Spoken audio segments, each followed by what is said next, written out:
నమస్తే, welcome to our channel. ప్రస్తుతం మనతో independent researcher and spiritual scientist Anil Raj గారు ఉన్నారు. వారితో మాట్లాడదాం.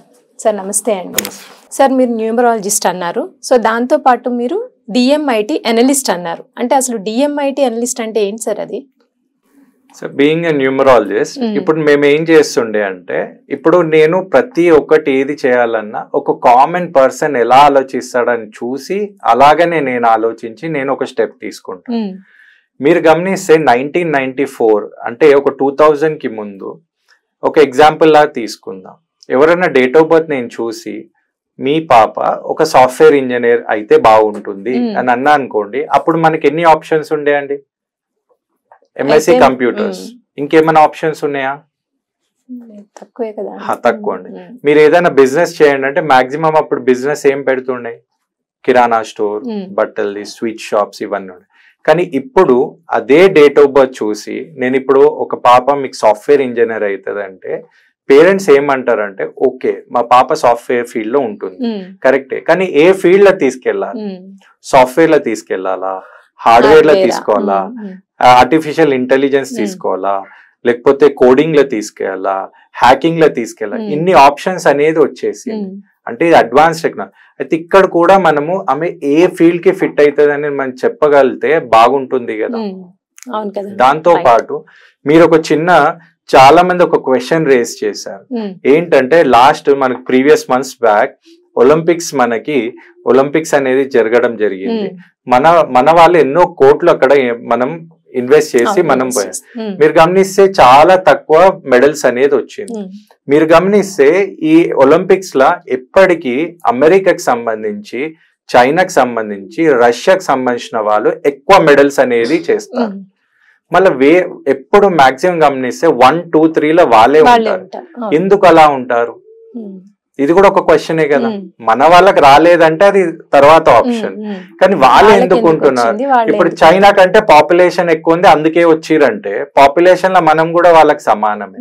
కానీ అక్కడ ఏంటంటే ఇప్పుడు ఎవరైతే ఏ ఫీల్డ్ కి కరెక్ట్ అయితే మీకు ముందే తెలిస్తే అదే ఫీల్డ్ లో వాళ్ళని పంపించారు అనుకోండి, వాళ్ళకి రిజల్ట్ అనేది ఎక్కువ వచ్చే ఛాన్సెస్. అంటే ఏ ఫీల్డ్ కి కనెక్ట్ అవుతాము అనేది ఎలా తెలుస్తుంది? అదే తెలుస్తుంది. అయితే ఇప్పటి వరకు న్యూమరాలజీ కానివ్వండి, ఇప్పుడు సో కాల్డ్ యూట్యూబ్స్ చాలా మంది మీరు ఈ పర్టికులర్ డేట్ ఆఫ్ బర్త్ కి పుట్టారు, ఈ డేట్ ఆఫ్ బర్త్ కి ఈ రాశి ఉంది, మీకు ఈ జాతకం ఇలా వచ్చిందని చెప్పారు.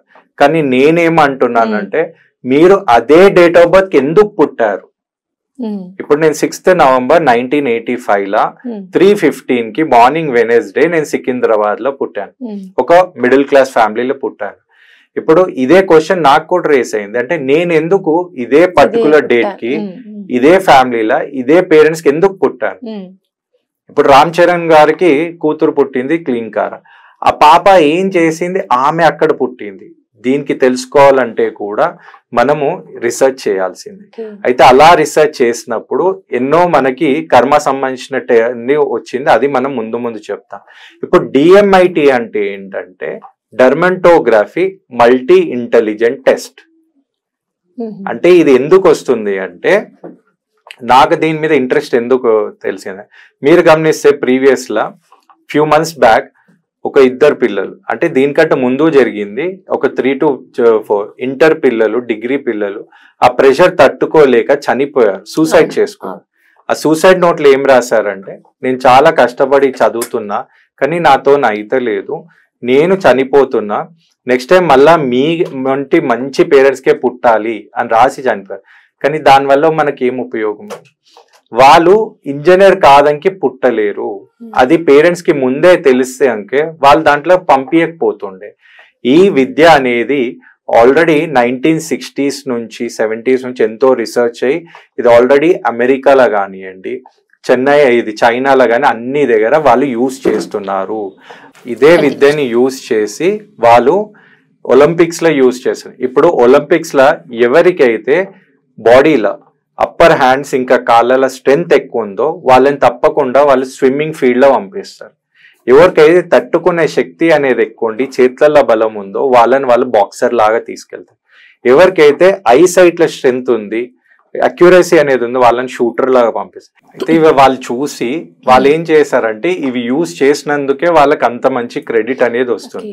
అప్పుడు నేను గమనించింది ఏంటంటే డిఎంఐటిని మనం న్యూమరాలజీలో యాడ్ చేసామనుకోండి, అంటే ఇప్పుడు ఎగ్జాంపుల్ మీరు ఇంజనీర్ కాలేరు కాబట్టి మీ పాపని ఇంజనీర్ చేయాలని ఎంతో మంది కోరిక ఉంటుంది. కానీ మీ పాప ఇంజనీర్కే పుట్టలేదు అనుకోండి, మీరు ఎంత చదివించినా మీ టైము, ఎనర్జీ, మనీ వేస్ట్ అవుతుంది. స్ట్రెస్ ఫీల్ అవుతుంది, రిజల్ట్ రాదు. అప్పుడు నేనేం ఆలోచించానంటే ఇప్పుడు వాళ్ళు పుట్టిన పిల్లలు వాళ్ళ చేతు ఇంప్రెషన్స్ అనేది తీసుకొని వాళ్ళు ఏ ఫీల్డ్కి ఒక 80 to 90% అక్యురేట్గా ఉన్నారని మనం తెలిస్తే మనం అదే ఫీల్డ్లో పంపించినాం అనుకోండి, వాళ్ళ సక్సెస్ రేషియో అనేది ఎక్కువ ఉంటుంది.